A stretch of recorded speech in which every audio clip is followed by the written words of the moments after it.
The Brandon Peters Show may contain explicit language and detailed plot points. For more information on the show, stay tuned to the end of the episode.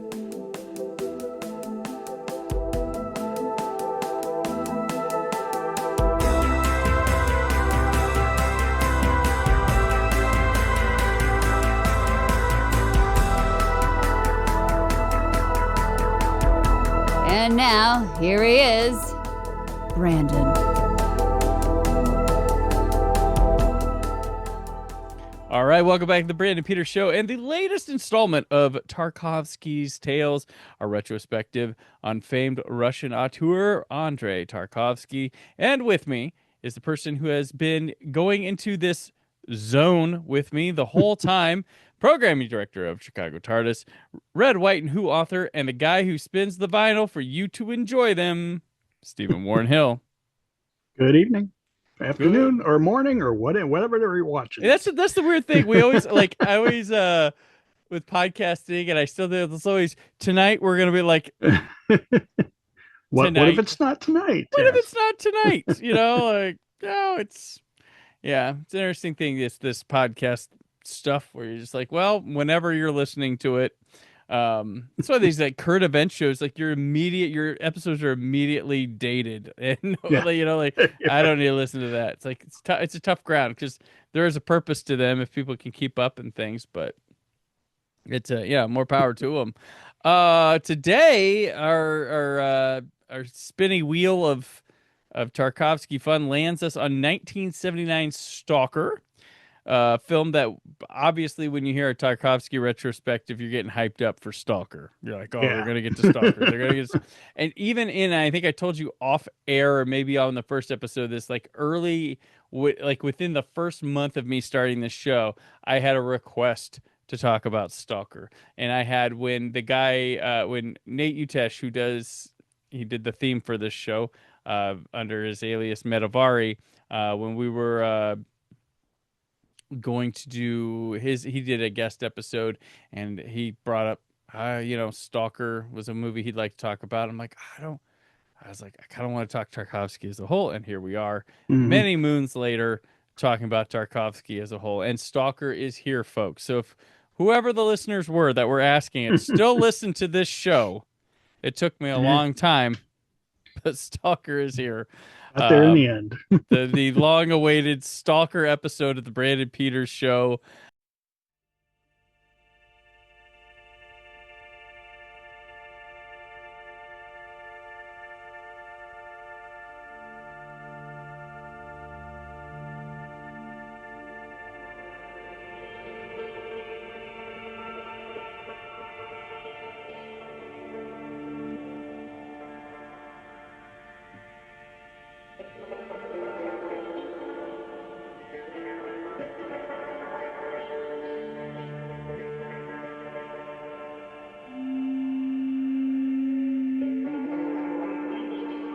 Зона — это очень сложная система ловушек, что ли. Но стоит тут появиться людям, как все здесь приходит в движение.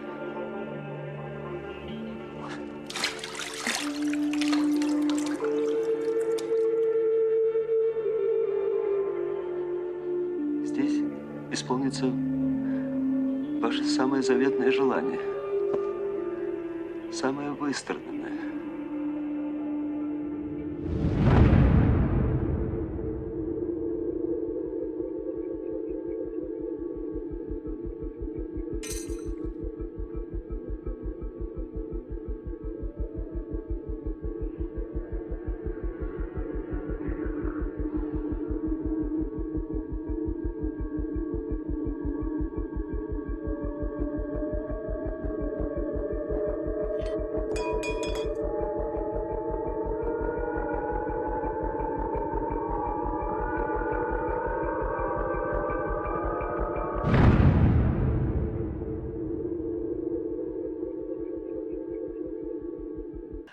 We'll get into this one. So this one is directed by Andrei Tarkovsky, 2 times directed by Andrei Tarkovsky. Oh my gosh! Yeah. Written by the screenplay is by Arkady Strugatsky and Boris Strugatsky, and co-written with Andrei Tarkovsky, based on the novel by Arkady Strugatsky and Boris Strugatsky, featuring poems by Fyodor Chuchev, Arseny Tarkovsky, Ryunosuke Akutagawa, Ivan Bunin, Hermann Hesse, and Lauzi. And I hope I convinced you I knew how to pronounce those names, even though I did not. I did not. So, this one, the film's the basis. If you've never seen or heard of a stalker, it's like a guy. It is the simplest thing. A guide leads two men through an area known as the Zone to find a room that grants wishes. It's a bit more than that, folks, but that's the idea. So we come into this stalker. First off, it's based on a book. Have you read it, the book, Stephen? I have. Okay. It was quite a long time ago now, and I don't remember it well. I remember it being quite different, but still recognizable. Mhm. I liked it a lot, and I'm certainly due for a reread. But yeah, Right. it's been a while. I didn't get a chance to read it before. It's called Roadside Panic. Roadside Picnic. Sorry, Yeah. Picnic. Sorry. Oh, I can't read my own writing. Roadside Picnic, and I've never read the book myself. I did read Solaris for this, so guys gotta give me credit. I read one book for this, but I definitely want to check out Roadside Picnic sometime. But yeah, so another interesting science fiction-esque novel for Tarkovsky to adapt. So, as always, when was your first time with Stalker? This was your first Tarkovsky It was, yeah. theatrically. So Yes. Yeah, that too. lucky. Facets, the independent theater in Chicago, was doing a Tarkovsky series. And I have it written down as 1988, but I tried very hard earlier today to get some kind of confirmation Okay. by going through newspaper archives, and I think initially a long time ago I downloaded all of the Facets schedules from years ago, but I might be thinking of a different theater and a different reason. But I couldn't nail it down for sure. If it wasn't 1988, it was probably around 1990 or 91. Okay. And one of my coworkers was from Russia, and there was a newspaper article, and that's why I was looking in newspaper archives, because I remember there being an article in the paper about the screenings at Facets, and I was reading and I was interested in it because it was a Russian filmmaker. I went to talk to my coworker, and she said, "Oh yeah, I think you'd really like this movie. I'll go see it with you if you want." So I said, "Sure, okay." And she and her husband and me and Rob Warnock, who you've met through me. I love Rob. Yeah. We all went down to Facets, and Rob and I experienced Tarkovsky for the first time, and Elena and her husband were seeing it not for the first time, but with us as first timers. And I remember really not knowing what to think after we left the theater. I don't know if I liked it. I don't know if I didn't like it. I don't know what I was expecting. I don't know if I got what I was expecting. And I think Rob felt similarly. But the thing with me is that for the next couple of weeks, I couldn't stop thinking about the movie. I just turning it over in my head and looking at it from different angles and thinking about all the things that go on.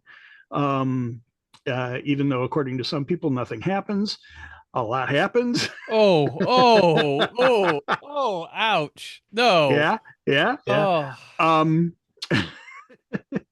So because I couldn't stop thinking about it, and okay, this movie had an effect on me.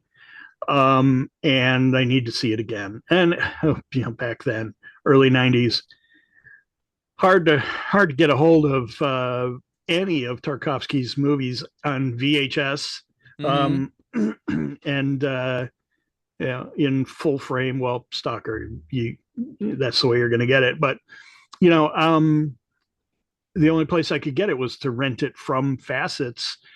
The theater has a video store next door. Well, if they did, I Oh, that's don't know cool. if they still do or not. Right. I noticed it's still open. Yes, That's yeah, they are awesome. still in business. Yeah. Currently playing Sorry Baby, which I just watched this week. Oh, okay. Okay. Yeah. Um, and I think I rented it, and okay, now I need to see other Tarkovsky films. So that was my gateway, and seeing it on the big screen for the first time. And I will mention, since I'm on the topic of that specific screening, I remember Rob, in the scene where they take the trolley into the zone, and it's that very, very long scene with the rail, the clink clink clink clink clink Yes. clink. He reacted in the theater to that scene, and I was like, what's going on? He said OMD sampled the sound in one of their for one of their B-sides. Oh. And I never knew where it came from until now. And yeah, so there's a B-side, I think, to Locomotion, Okay. by OMD. The song is called The Avenue, and it's a really kind of moody, slow piece, and it's got the sound of the clanking. Oh, that's funny. And okay. you know it's from Stalker, because you know how it gets that weird echoey, wispy kind of sound towards the end of the sound effect. That's all there. So that was I remember that very vividly, because like we always remember the first time we hear a sample used in a familiar song that we don't know where the sample came from, and went, oh no, I know. Oh, that's one specific. Yes. So that was my introduction to Tarkovsky, and today I watched Stalker for the 10th time. Oh, okay. It's one you haven't abused. It's like we'll come back every once in a while. So, I've probably seen this one like 4 or 5 myself. I was a late to the game Criterioner. I had heard about the film, but Criterion made it easily accessible and like the best, restoration you could have for it. And I watched the film. It's funny because I watched the film the first time and it felt long. I really liked when they got to the zone, picked up for me a bit. But I had felt like the first time I had watched it, I felt like it took forever to get to that zone, and wasn't really pick up. But then like revisiting it each time, I'm like, oh, this movie cooks. Like, Yes, I don't know what you're talking about. Like, I don't know what I was thinking Yeah. the first time around. Like, it was, and it just visually stunning. I was like, man, the guy who had like, because at the time, like, I think Stalker was the second one I saw, because I had seen Solaris first, but I was like, man, this guy had that Solaris in him and this. Like, what? This guy's a master. Like, what? This is crazy. Two completely different things too, but very, very much in, like the metaphysical realm of, and philosophical stuff that he likes to bring into it. But yeah, I was very, this one, like, like you said, like the first time, like. I liked it the first time, but it was like it was more of a respect than a like or a love. Yeah, And yeah. then going back to it even more, like it's a movie that like you said, I still think about Stalker when I'm not doing a Tarkovsky retrospective. That's how profound the movie is. You're just like, you think about this, and there's like such great visuals, such like the camera work in here is so subtle and genius, like and it creeps up on you too that you don't get. So yeah, we'll get into all of that, but like it's crazy how good this just unique even of its time, and even here that it is. I want to mention we joked about it up there, but this movie he shot it twice. He has the cinematographer from Solaris come back, they shoot this movie, and they go develop the film, and it's got this like green tinge on it and deemed unusable. And so he, fires the cinematographer. They go out, they shoot it again. He had to convince. He said he was going to make a 2-part movie, and then it ended up being one movie anyway to convince them to pony up for funds again. But I guess the original version was destroyed in a fire in 1988. So The footage that the still footage, yeah. existed, yeah. But some people said it's like, it's the same. Like there's no Probably. different. We know by now that Yeah. Tarkovsky is in total control over everything that you see in the frame. Yeah. And if he's going to be shooting a scene a second time, it's probably going to look exactly the same unless he decides to change something for the better, which, then he would. But yeah, it's going to look pretty much the same. Yeah. And then also a notable thing about this movie is that people died from making this movie. Oh, Not yeah. not right away, but they were shooting in some toxic areas in Russia, and even Tarkovsky possibly died because of shooting this movie. Our star that we've been with this whole journey dies because of this. Alexander or is it? Oh, Anatoly Solzhenitsyn. Yeah, Solzhenitsyn. He passes away. Definitely, he was definitely because of this movie, and a couple other crew and cast people die making this movie. Which when if you watch the movie and then you hear the toxic stuff and you're like, oh, Russia, Chernobyl, this predates Chernobyl. Oddly, though, it feels like is it a foreshadow to Chernobyl? Like, what is it is weird, isn't it? It's right? weird, yeah. Because anybody, a kid learned about Chernobyl now, going back is like, oh, obviously he was inspired by Chernobyl. It's like the movies from '79. Like, oh, like it's there, but it shouldn't be. Chernobyl copied this. That's what that is. Yeah, exactly. So it's an eerie thing that looms over. It's like it feels like it could have been inspired by it, but it can't be. There's no way. And there's cooling towers in the background of the scenes outside the zone, in the town, the village where they live. So, you get a cameo from a nuclear reactor. Right. Yeah, it's the doom, the soothsayer of things. So I mentioned like camera work and stuff. So this one obviously pre-zone and post-zone, we have this sepia-esque tone, and then when we get to the zone, we have color. There is also a specific individual who's colorized in the end of the film. But yeah, so it's interesting use here of the color. What do you make of the color changes, Stephen? I think it's I don't think we're talking Wizard of Oz here. I think it's simply saying that this is because we're primarily experiencing this with the stalker as the central viewpoint. We're not seeing it through his eyes, but he's really the character we're following from the start. Yeah, he's our guide as well as the two others. Yeah. And it's only in the zone where he feels alive. So that world for him is in color, in full color. Whereas once he goes back home, or before he leaves home to go into the zone, he's a lot more miserable and everything is dreary and a lot more black and white. Yeah.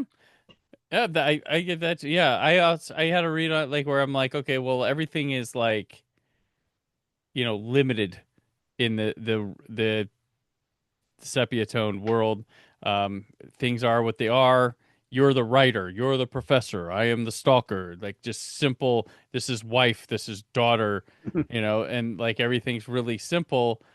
And then the idea of the zone is this endless possibilities. You could bring all your wonder and stuff, and so it's opened up. But there's a danger with as much as you can see as well, because in the limited world, the stalker knows the exact path and just blindly can go here, here, here, here, and they get out.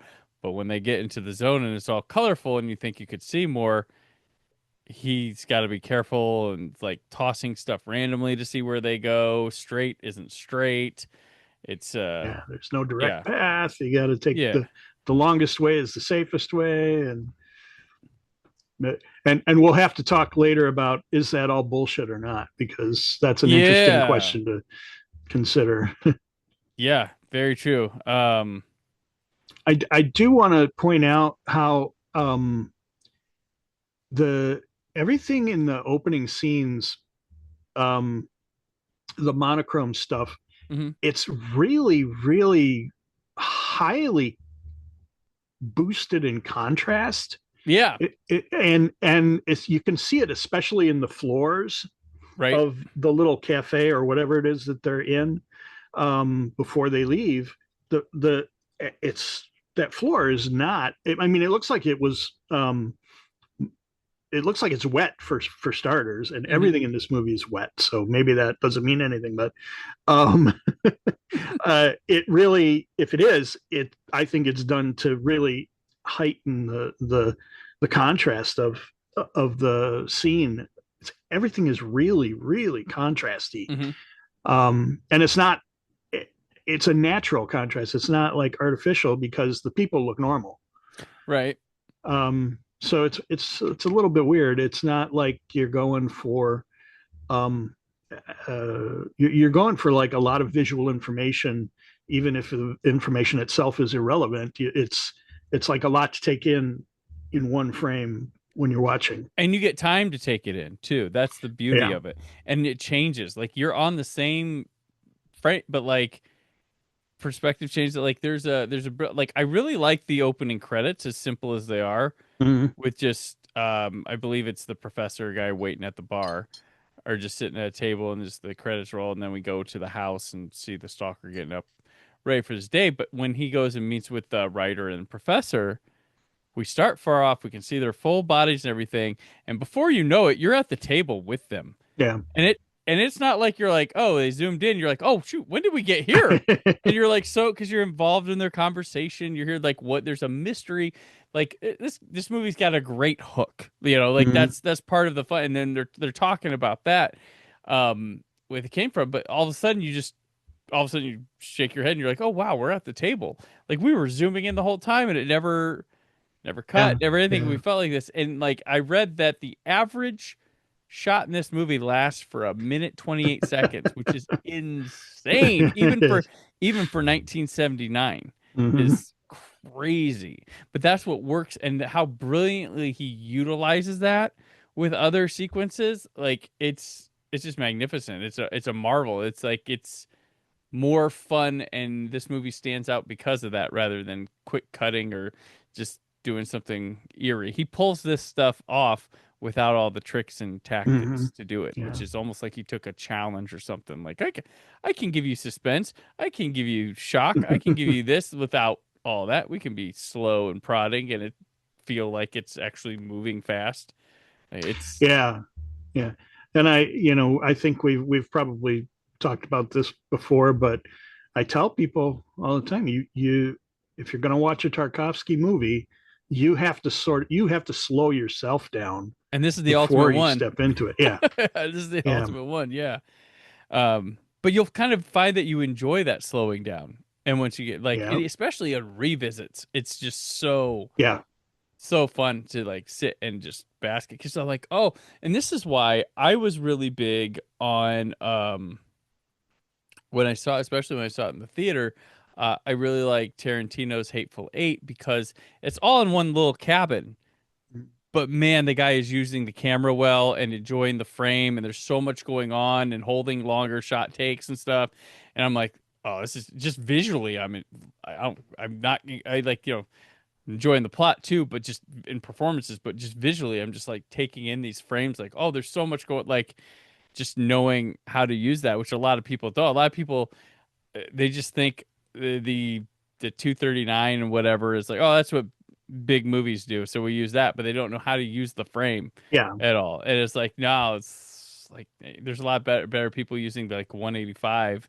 That one's become undervalued now because everybody uses the 239 but then doesn't know how to deal with it. It's like, just because you fit all like 8 or 9 superheroes in the same shot doesn't mean it's a beautiful shot, you know, like just filling people in there. But Yeah. it's with Tarkovsky here. This is not either of those, but it's still big. It feels huge, and so much information in these frames. Like you're noticing the wood grate on the floor. You wouldn't notice that if it was kept cutting around, and wasn't showing feet, just Mhm. cutting to the traditional medium shots, back and forth over shoulders. Like he's like, all right, I like this. We're gonna go with it, and I think it follows him and turns around for them to leave the bar too, a little bit as well. So And it's not like there. I mean, there's a lot of long shots mm-hmm. where our principal characters are barely this big on the on the screen, and yet we still get tens and tens of minutes of close-ups Yeah. in this movie. Long held shots of the characters, just their heads, just their faces. Well, and he's doing this too during the escape, which follows the bar, which is incredibly suspenseful. And he's doing the same thing he was doing in the bar, or the cafe bar, or whatever. And like, it's just, there's the moment where they go down the alley and park, and he jumps out and lays on the ground, tells them to duck down, and we go to the other side, and it's like, huh? And then I get, it's almost spooked as this military vehicle pulls up into frame, and you're like, whoa, oh crap! And then it plays with by having the shot around, and man, timing this was probably a pain in the ass doing takes, but like, you're following closely with us, but in the background you can see the movement of, as you're following, well, it's the military car, and you can see our heroes like driving around in the background and trying to figure out how they're gonna like avoid and stuff, and it's just masterful. And it's a lot of single shots, a lot of really just patient, real time stuff, because I think one of his ideas, one of his challenges he liked about this story was he wanted to tell a film that was only a 24-hour journey, and that was part of it. So I feel like this chase like feels almost like him trying to like, yeah, let's have a real time feeling chase type thing like that. It's yeah, I love this chase to get out of here. That whole sequence feels everywhere they're driving feels like half the time they're inside buildings and half the time they're outside of buildings, but the everything is dilapidated and everything's wet. There's water everywhere. There's puddles everywhere. Still sepia. Yeah, and they're driving this Jeep through tight spaces, and even when they're on those train tracks to go through the gate, when they pull in right up behind the train car thing, that even when they're doing that, it has this weird feeling of being indoors.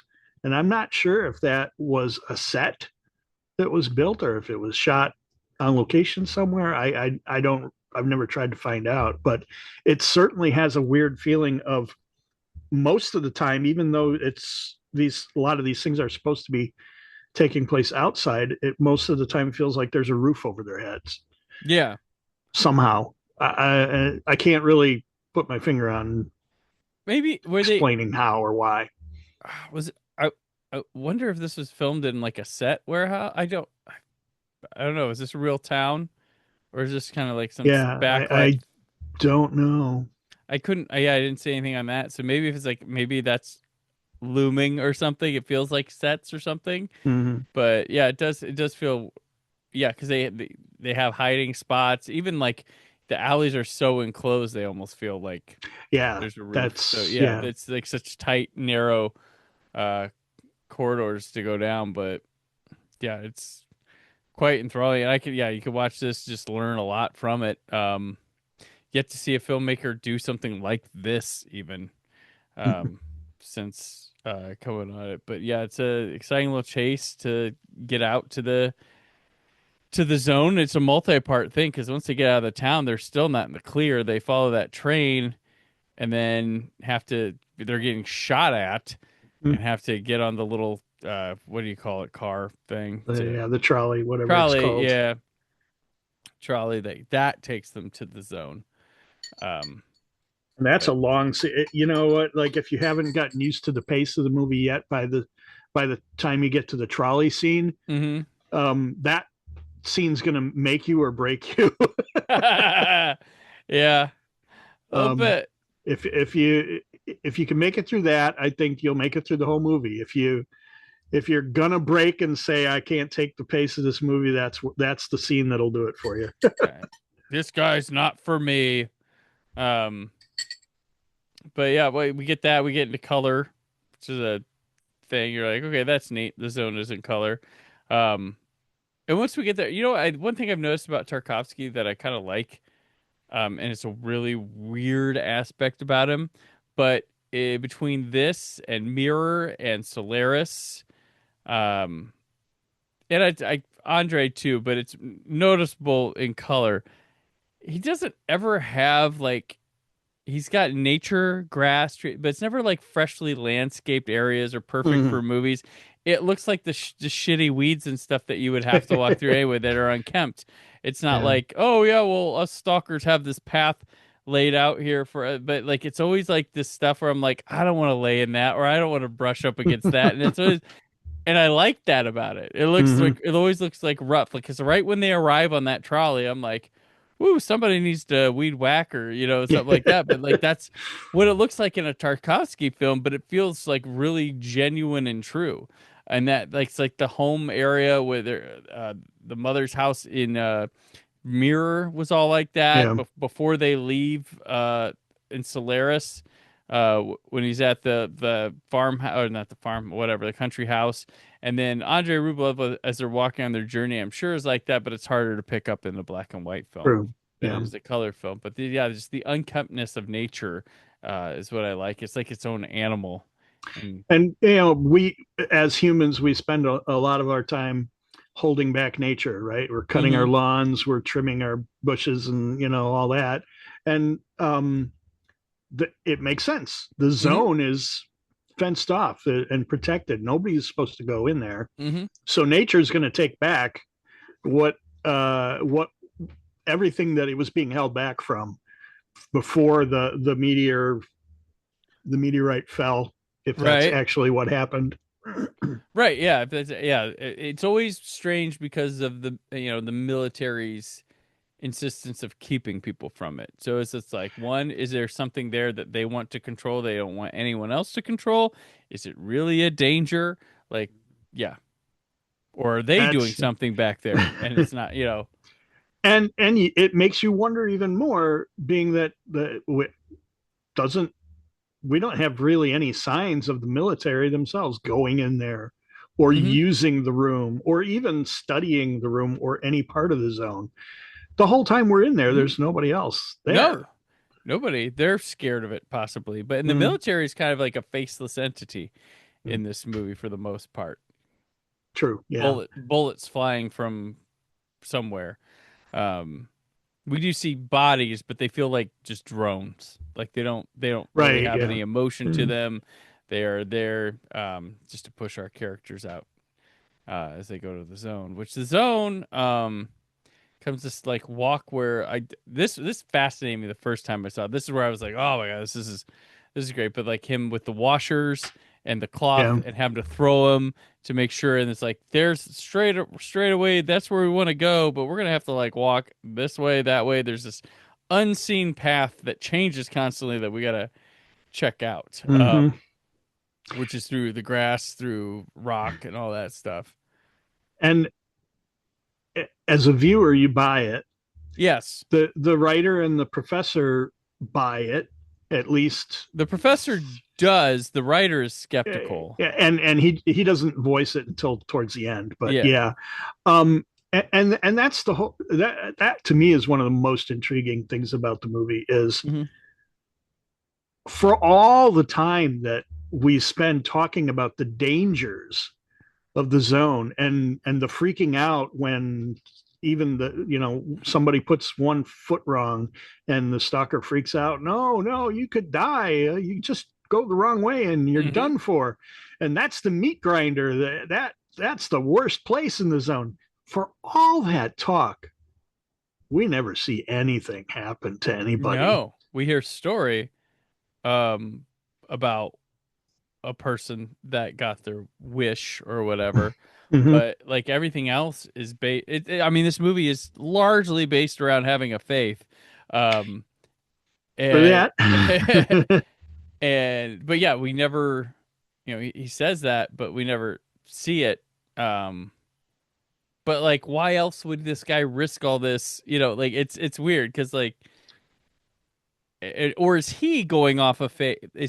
Did he ever experience, or is he going off who trained him, who showed him the way, and he has faith that what he was taught was the way? Like, it's a Yeah. hand me down thing. So it kind of, in a way of religion and stuff being handed down, and you're just gonna have to believe that guy who believed that guy to believe that guy Yeah. to believe that book that he wrote to believe that edited book that like the massive It, hand me down of.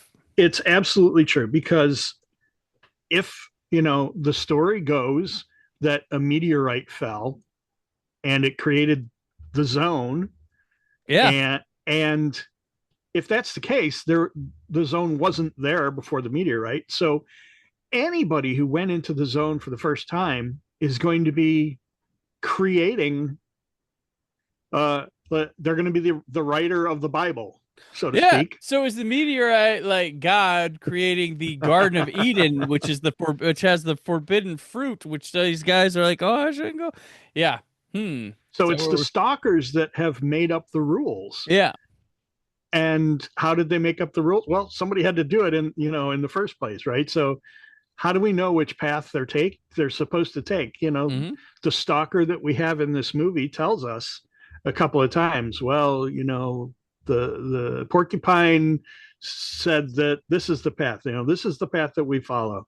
Okay, well, somebody decided that the first time. I don't think it was trial and error, because if the zone is as bad as they say it is, if you Hmm. take the wrong path, then you wouldn't make it back if you took the wrong path. So Oh. it's And really interesting because I still, part of me, I like, okay, I'll say flat out, I'll buy this movie um it, the way we see it. I'll buy Mhm. what happens as that's the way it is and Yeah. everything. But I still think to myself sometimes, what if though the stalker is, he's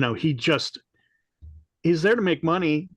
He Hmm. goes in there because exactly what the writer says in those later scenes, you're king here, you get to decide who lives, who dies, you tell us what to do, you're in charge, you love this, Hmm. this is what you live for.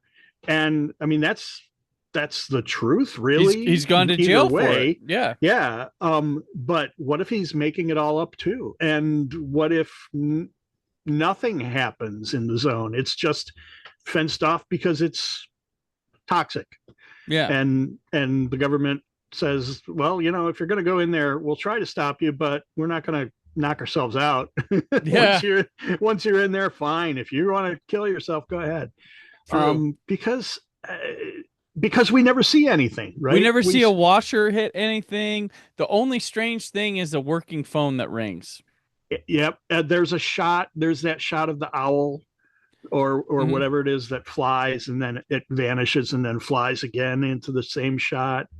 Um, and there's the dog that they pick up, which is a little bit Oh yeah. weird, but Yeah. it's wildlife, really. Right. This wildlife is going to get into the zone, so if At that least it can't be wasn't a that bear. unusual. Right. So, we never see anything too weird happen. Hmm. Um, We get to there's see just a bunch of weirdness. ruins. Like that's what Yeah, we basically travel through. Yeah. yeah.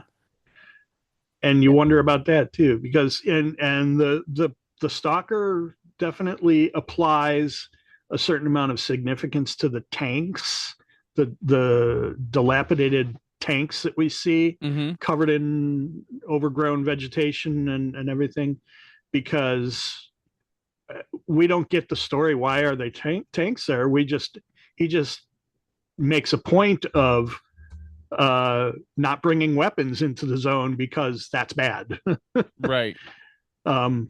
He says, "Remember the tanks? Oh yeah. Well, okay. What point are you trying to make, man? Tell me." No, we have to be inscrutable, don't we? It's interesting because, well, the writer, I guess we should mention, shows up drunk in the morning, Yeah. trying to bring another a woman with him on the journey, and the stalker's like, nope. Yeah. And Buzz off. and he tries to bring booze with them on the journey, and he dumps it out. But the professor is very much, he's following all the rules, but he's only doing that because he really needs to ensure his end game happens, which he wants to blow up the room so the wrong people can't use it. But is he kind of the idea of someone who's been what's the word?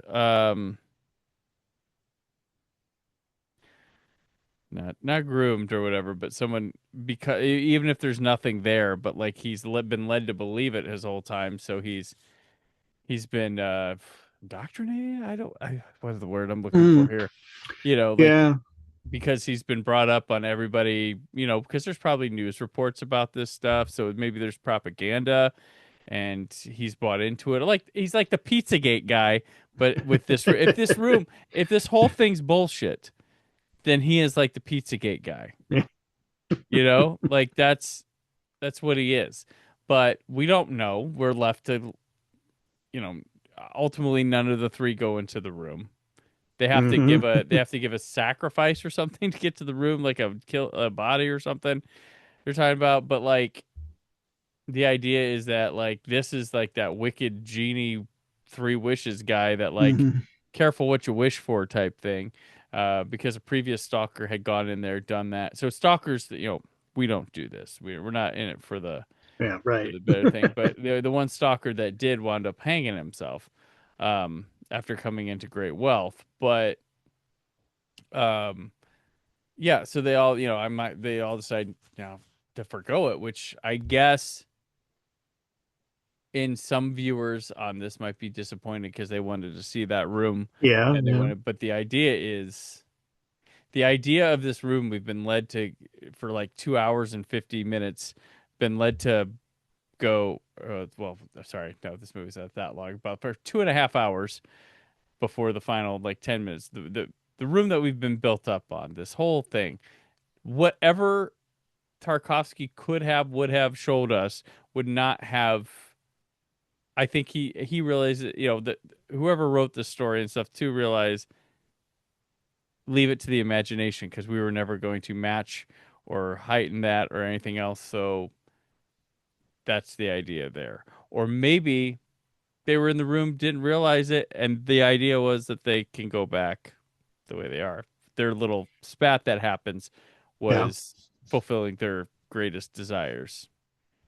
So, and I think they have some fear because they're not sure, because I think nobody knows how the room or the zone works for real. 100% understands it.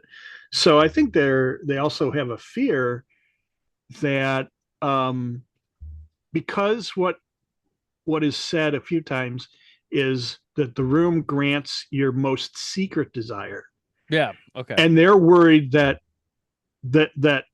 it will grant a desire that they don't even realize, that like they don't go in thinking I want $1 million or rubles. They might be thinking that, and the room would grant something else that they're hiding inside somehow, that they might have, might even be subconscious. That's there.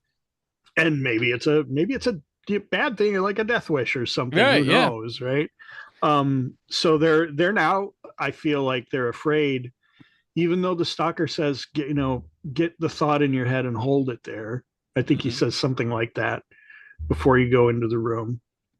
I think they're not convinced that they're going to get the result that they think that they're going to get, and that they just aren't going to take the chance anymore. Mm-hmm. The fact that they got there, they proved it. It was proven that it was there, was maybe good enough. Or like all this crazy stuff we risk our lives for to this, but yeah, what's the point if gonna go back? But they live to tell the tale. I think I feel like this is Tarkovsky's most philosophical movie. Mm-hmm. There's a lot of talking in this movie, and each character gets a chance to sort of give us their view on their own life and situation. The professor talks about the coworkers, and we get the sense that there's something going on there. They all three decided to blow it up, but then the other ones hid the bomb from him, but he found it, and and the writer talks about how he's tired of the life that he has. He likes it, but it's just women all the time. But now he's, if he writes something that gets criticized, and he's not sure if he can take the criticism and all that. There's poems, as Tarkovsky likes to insert poems into his movies. And I feel like it all comes together in a sort of a web of a web that you can't see. It's something that you feel. It all comes together as something that you sense when you're watching this movie, and not direct. It's not fed to you directly. And that's why I revisit this movie a lot. I think I mentioned to you a side note here that I wanted to know if anybody had ever done an English language dub of this movie, and I found one. Oh, okay. There is one on YouTube, and I put it together. I downloaded the 6 parts, and I put it all together, and I actually watched Stalker twice in the last couple of days. Oh, okay. The first time I watched it with this English language dub. It's a fan dub. It's not a professional thing, but right. It was well enough done that it was listenable, watchable, and listenable. So I wanted to get a sense of the dialogue away from having to read it, because you end up with a different translation for starters. And I think certain things work differently. The poem that the stalker recites when they're just outside the room, this, but it wasn't enough. This, but it wasn't enough. This, right. but it wasn't enough. It's a rhyming poem in Russian, right? But it doesn't rhyme. It's repetitive. It has that same line at the end in English, but it doesn't rhyme. So it has a different sense in English. It was an interesting little experience trying that out. Just wanted to point that out. I would not recommend anybody's first experience of Stalker being an English language version. No. Don't take that as a recommendation. Right. That'll be your extra credit assignment if you've seen Stalker more than, let's say, 5 times. There you go. Perfect. I want to say, while we're on this thing too, you were brushing upon here, the bravery and genius of Tarkovsky in a successful way to incorporate these big ideas and accept that extraterrestrial or paranormal does not have to play and explain itself in Earth rules which is a thing that constantly happens in science fiction, horror, Yeah. things like that. Like it's got to have this linear Earth logic to it. The the zone doesn't speak to us. It doesn't give us answers. It doesn't give us like anything here, Hmm. but we're like spooked by it. We're like just like, oh, and it's just nature. But these guys basically before going out to it, like one of my, you and I are both John Carpenter fans. My favorite film's Halloween.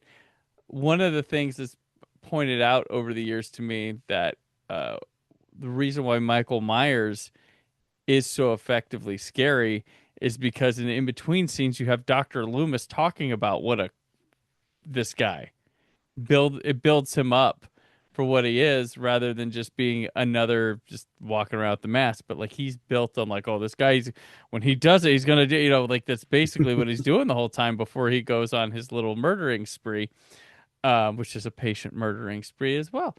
But here you have these guys in the Stalker talking about the zone.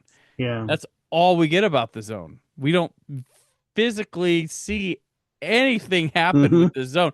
We see ruinous areas acting like ruinous areas. We have a dog that we all of a sudden assume like, is that the zone in like a Earth for like is it following that? Like you don't know. And I love Hmm. that. And he does that in Solaris too. He doesn't explain the alien's motive. It's in the book too. The book doesn't explain Yeah. stuff either. Yeah. But like I love that. And a lot of people that's hard for them to watch with Hmm. things. And watching it through Tarkovsky allows me to a lesser I I love it, but to a very lesser degree, Lucio Fulci tries to go for these big ideas, but doesn't pull them off. And a lot of Mm. people think, oh, his film doesn't make sense. Like, no, he's doing that, just not. He's not as good at setting it up as Tarkovsky.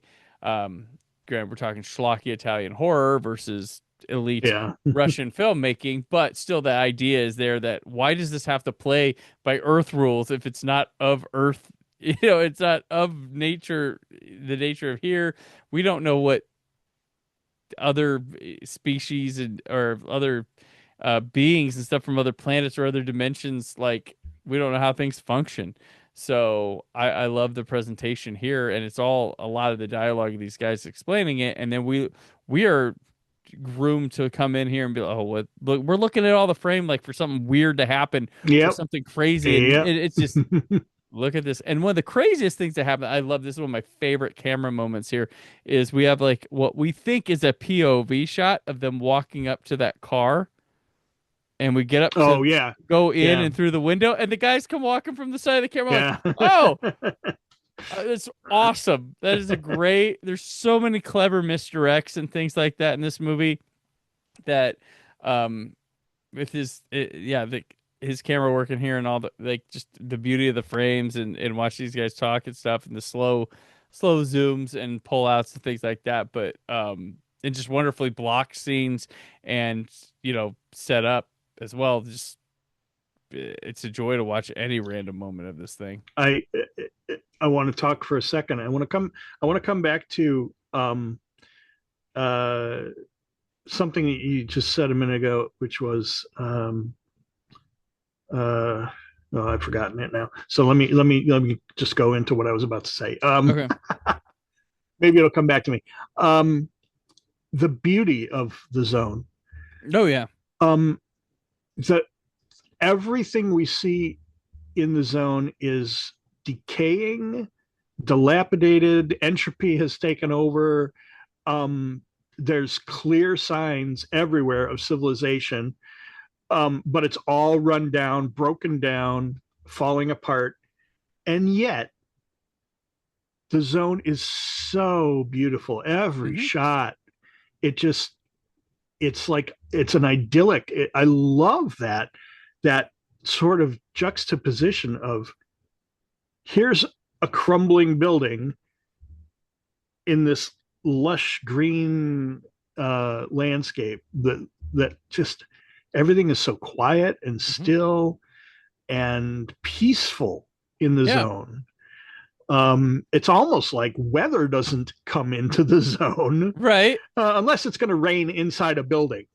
You Yes. know, Another interior rain sequence from Tarkovsky. He yeah, loves it. yeah. He loves those.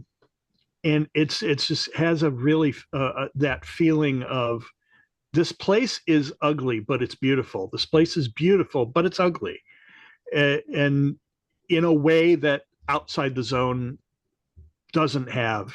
Outside the Zone, it's just pretty ugly. Yeah. Right. So It's yeah, dusty outside the zone. It's dirt, cobbly. Yeah, it's not well kept. In the zone, it's just like nature hasn't been allowed to grow naturally. And it's ruinous stuff too. It's dead stuff. Like it's just like tanks covered up, broken out cars, buildings, you said. And then I mean we get that cave sequence, the tunnel sequence that's amazing. The one with the little sand dunes inside that yeah, areas, that's classic. Everybody's seen that. And then the finale or the climax when they're outside of the room and having their spat and stuff, that's really awesome. That's where we get the rain from inside and everything, and that's just gorgeous, and we get a look at that a lot, and I could and just stay in there for a long time. I love that whatever message is being conveyed, and I'm not really sure what it is, but the fact that the camera is inside the room for that last scene, that last shot, and they won't go in the room, but the camera is going to take us right in there. Yeah, that means that the viewer is in the room the whole time. We're watching them sitting outside and afraid to go in, and I love that like conceit of that. Really, like, I'm going to put you in the room. You're not going to have a choice. Don't worry, folks. You're in the room. You did get to go in the room. They are not, but you were, because our secret desires, because we wanted to see what was in that room more than they did. That's true. And then we one of the things that we learned after they've come back and they part their ways, and the wife's kind of more forgiving a bit when the stalker comes home, because he came because he came home. Yeah, because the last time he didn't, because he had just gotten back from jail at the start of this thing. But we do get a brief moment with the daughter, who's now in color, and she slightly slides some stuff telekinetically across. We think telekinetically across the table, but she's in color. The zone's in color, so I'm pretty sure it's inferring she has those. Even though like a train goes by, and it's like, well, maybe the train's shaking the table. But I think obviously, if the zone's in color and she's in color, and he hasn't been around her that much, so he was in jail for like 5 years, was it? Yeah, is that what it was? I think so. Obviously he'd been stalking, so something he brought back in him passed through to his child. Yeah. The idea. So there's something happening there. Yeah, the writer, apparently it's more clear in the book that can happen to people, but I don't remember. That's what when I was reading the brief synopsis of the book, Okay. they said one of the details is it's mentioned earlier on that a stalker could bring back something that could be passed on from them or something. When they when they first get into the zone and the stalker goes off, says, "I'm going to go take a walk. I need some air." Yeah. Actually, he doesn't say it. Abandons them. Yeah. That leaves the writer and the professor a chance to talk amongst themselves. And the writer says the stalker, he has a daughter. They say she has no legs.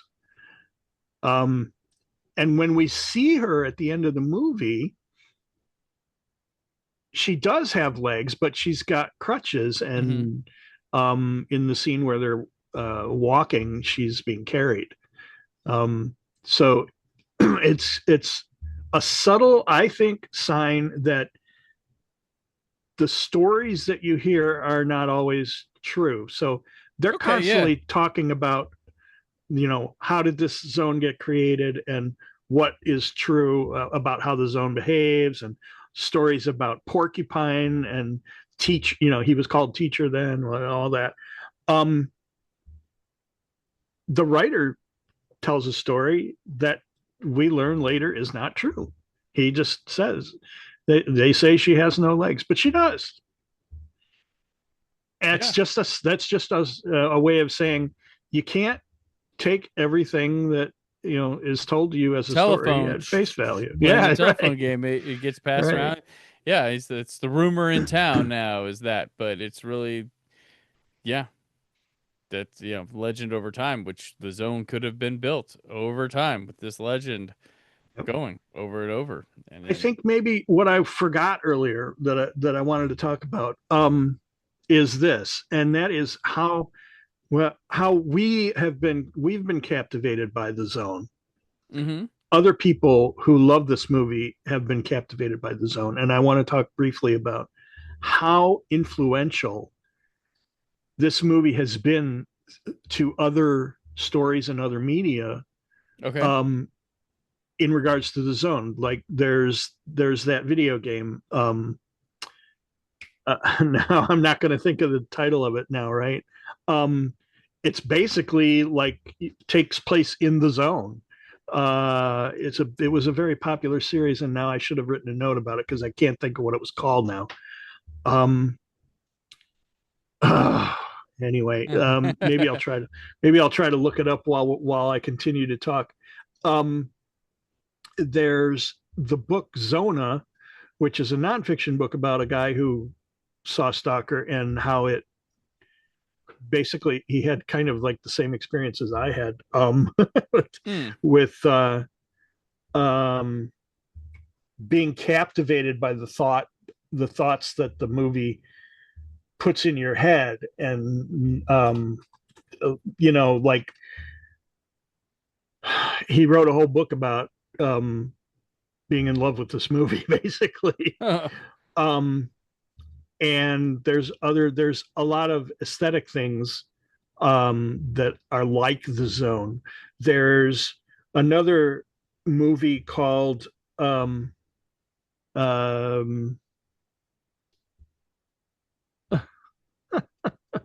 my brain is just terrible. Gotcha. It's called, I'll be able to look it up if I can't think of it, but I was about to try to figure out what the video game was called. Well, there's a movie I like that reminded me of Annihilation when I saw it, so I was real big on it. It's called Annihilation. If that yes, is that what you're thinking of? Very, very, very. I have much that inspired. in my notes to talk about Annihilation. Yeah. Yep. The movie I was trying to think of is another Russian movie called The Ugly Swans, which Okay. I think honestly it's based on another Strugatsky brothers book. Oh, okay. But it feels like it takes place in the zone. Oh, okay. And I recommend that for anybody who's seen Stalker. You might get a similar feel. Okay. You will get a similar feel. And there's a lot there. I just think that there's a lot of examples of things that have taken a direct inspiration from the idea of the zone. Mm-hmm. BioShock is the video game that I was trying to think of. It just came into my head. I didn't get very far in trying to find it online. It was BioShock series is very similar feel to the zone. And I think there was even a video game called Stalker that yeah, I think I was reading there was a video game very directly influenced by the book that came out that I think it was called like S.T.A. Yeah, it was like an acronym. Yeah, so I'd never played it, but yeah, very influential. Like in little things like whether it be zone stuff or a shot or something like that, it definitely feels very influential. And this one's appeared on those like top 100 films of all time, like Sight and Sound and AFI type things, like that. Very beloved by filmmakers and critics alike. Though the United States wasn't quite on board with it when it first came out, took a while, but people saw it. But like you said, first time you saw it, you were like, huh. Then a lot of these critics, after writing the review, they move on, but even if they change their opinion, they don't go write another review to change it, especially back in the hard print days before digital. But yeah, and also like I mentioned, Annihilation. When I saw the movie, I was like, yeah, this is Stalker, and this is awesome. Yeah, it's totally the zone. Yep. Totally has its own zone thing going. Totally playing weird with things. Little more. So that one's zone talks back Oh yeah, a lot more. yeah. This is Yeah. I'm just It's almost like that was um, the book and the movie were created by somebody who saw Stalker and was just frustrated that nothing happens in Stalker. or yeah, like oh well, I love the idea, but I wanted to see some of this shit happening, and right. But in its defense, it does have interactivity more, but the shit happens, but that stuff doesn't have answered questions itself either. oh It's yeah, still true. very ambiguous in its own way. So it's like the next level. So like Stalker, in comparison to Annihilation, Stalker's like that creepy door in the basement, and you can see lights coming out from under it. And you're like, what is that? What is that? Ooh. And then Annihilation is the one that like walks through and shows you in that door. There you Basically go. for that. Yeah. It's kind of how that works. But yeah, no, I'm very big on. I was stoked to go back and watch this. I couldn't wait. Like I had one of those. This is one of those movies where I'm like, perfect conditions, please. Like I don't want anyone to bother. Nobody bothering me. Phones away. Nothing but me and Stalker. Like Yeah. you just want to like. It is a movie where you just want to lose yourself in it. You want to just zone out. You surrender to Stalker, and Stalker gives you something new almost every time as well. And I'm so grateful for the Blu-ray. Mhm. I have bought Where's our this movie 4K? so many times, like on DVD, the Russian DVD, the British DVD, and then to finally have it in such good looking quality now. Mm-hmm. I'm so grateful for it. Yeah, we need a 4K. Come Agreed. on. Yeah. It's gonna look even more. The sepia stuff's gonna look really good in 4K. Because like one of my favorite things, I've always told people like, even trying to convince them, I'm like, you know what really pops on 4K is black and white movies. Mm-hmm. That's a whole nother like. When I saw It's a Wonderful Life on 4K, I was like, what the wow. The term silver screen really really went there with that, but I think that sepia tone stuff will pop really good with 4K. But so one of these days, Criterion will get to their Tarkovsky movies, I suppose. Haven't yet, but it's kind of crazy. We got Nostalgia and Sacrifice on 4K first, but yeah, all the others are just awaiting. So who knows? Maybe there's some licensing renewals that are causing issue or something. that means that all we have left is 4K stuff. Yeah, hey, that's good. We do have stuff to look forward to. Yeah, that coming up in this. We're gonna go to 4K coming up in this this retrospective real quick here. So, do you have more thoughts on Stalker? I have a rivalry with my friend Nick Seidler, whom you know. That he does not appreciate Stalker, and I wish he did, but I get it. I know that it's not a movie for everybody, and Nick will be listening to this too. He probably will watch, and he won't be able to defend himself. So go ahead, take him down. Yeah, we love you, Nick Seidler. It's a curious thing, though. A movie that doesn't give you answers it's not necessarily consistent. People are not necessarily consistent with liking or disliking them. Yeah. Like I might love a movie that has an ambiguous ending and hate another movie that has an ambiguous ending. Yeah. For that reason. And it doesn't have to make sense. Like doesn't have to be consistent, right? It's more than just that. So I know that it's easy to dismiss this movie if you don't slow yourself down for it, and if you are really looking for. And I'm not going to go to the cliche of, well, you need explosions, yeah, don't you? You need fist fights. No, I'm not going to go there. No, because that's ridiculous. That's exaggeration. But just for those people who see this movie and feel like they've been sold a story, they've been sold a sandwich with nothing in it, or I ordered a cheeseburger and there's no cheese. Yeah. I don't know, something like, they feel Well, empty and they don't feel rewarded for watching it. see, And I wish it were otherwise. I'm not saying that people are like, it's hard to say fully, but it not sound like a jerk or anything. But some people with the filmmaker would be like, "Yo, tell me what you're saying, man." Like don't. Yeah. Yeah. But I love letting my mind wander. I love them putting me in the position to come up with stuff, and I know they know what they're making. But part of the joy is seeing other interpretations, or, oh, you got that from this, or Yeah. something like that. And I love that about it. I also, yeah, I know there's a lot of people that do not care for that.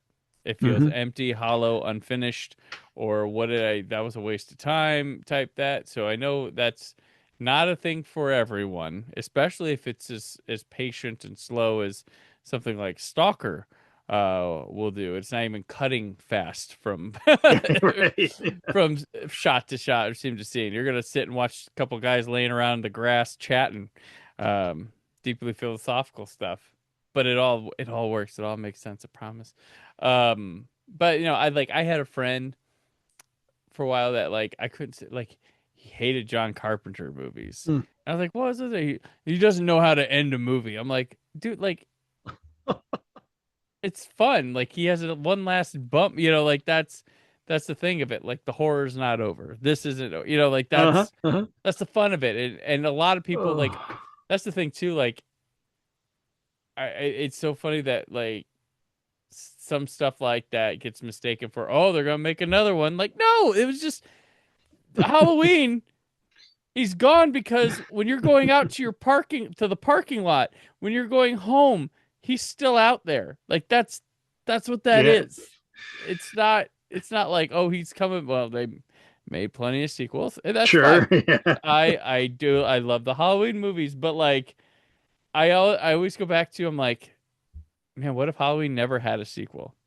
Does it Yeah. go? And I hate to go on this Halloween tangent, Stalker, but like, yeah, if it could have just been left alone like that, like he's still out there, but that's what, oh, they didn't get him, so they got to get a sequel. No, the point is they didn't get him. You can't kill Yeah. the boogeyman. Yeah. One of So, my favorite movie endings ever is Prince of Darkness. mm, That movie has one of a the most perfect ending. scariest damn endings I've ever seen him. Yeah, that is so perfect. And that yeah, that stuff, that video, all that. Oh gosh, yeah, it's so good. It's everything is And it great. doesn't have a sequel either. So Nope, nope, nope. Yeah, Prince of Darkness is a great. That is it. Talk about a movie that is like aged well. You get older, you find more. Like I am a big fan of Prince of Darkness. me too. I started out as an okay on Prince of Darkness person, but then I've become like, oh my gosh, I love Prince of Darkness. It's I love moved it too. very high up on my Carpenter scale. I will say, if you don't mind, a moment of early promotion Uh-huh. at Chicago TARDIS, Okay. the Doctor Who convention Yes. that is held in November. We are going to be doing a panel. We usually do a panel called Best Movies That You've Never Seen, or Best Sci-Fi Movies That You've Never Seen. Okay. But we've done it so many times now, I'm going to shake it up a bit, and we're going to do a panel on best movie endings. So Okay. we're going to focus on how movies end and what are the ones that work and what are the ones that don't work. Okay. And I'm definitely going to be bringing up Prince of Darkness in that Awesome. one. If So I get 5 to 10 minutes to come by, I will check that one out, but I'll probably be shooting stuff at that yeah. point. Like I'm very interested. Yeah, like I want to come enjoy and see some panels and stuff at Chicago Tars, because there's a lot of great ones that I've seen of, like just yeah, looks like a lot of fun. I had an idea for a panel too to Oh, do someday. So saw something really fun, and I was like, oh, I could do that for Doctor Who easily. But yeah, we've gotten way off course here from Stalker, which you could talk about the ending of Stalker at yeah. Chicago TARDIS, Yeah. possibly, as long as Seidler's not there to shut you down. But we get is Warnock a fan of Stalker, I or is he? I I think he admires it. He didn't have it didn't have the same effect on him as it did on me. Gotcha. Okay. Yeah. Gotcha. Okay. Very cool. Very cool. Well, yeah, that'll wrap us up here for Stalker. When we return in September for Tarkovsky's Tales, Steve and I will be discussing 1983's Nostalgia, as well as Voyage in Time, which is a short documentary on location scouting for nostalgia. I've never seen that, so I'm gonna check. It's just like let's pair those together, check it out. Okay. So we'll be doing those two. And but till then, where can people keep up with you? Well, I am on Facebook. Stephen Warren Hill is my full name, and I try to use it for the socials. I'm Shill66 on Twitch when I do my DJing. I am, what am I? DJ Steve Hill, Chicago. All right. So, yeah, I'm all over. You can find me pretty easily. There you go. And yeah, Chicago Tars, 2 major guest announcements recently with Carol Ann Ford and Christopher Eccleston. Christopher Eccleston. It's going to be First awesome. time for him there. Yeah, first time we've had a new series doctor. Oh, the doors are open.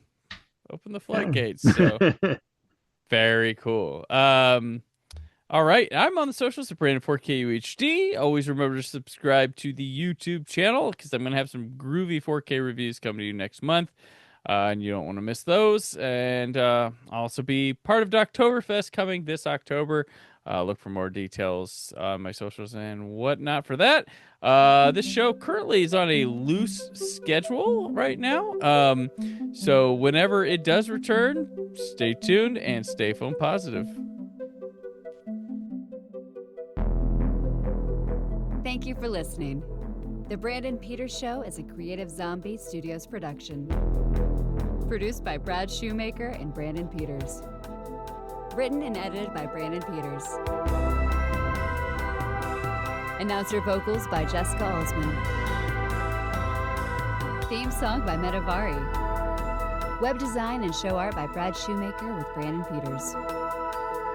All music and clips featured in the episode are property of their respective studios, and no infringement is intended. Additional information on this and other episodes at BrandonPetersShow.com. For any inquiries, press opportunities, or sponsorship, contact mail at BrandonPetersShow.com. The show is available on Apple Music, Spotify, or anywhere podcasts are found.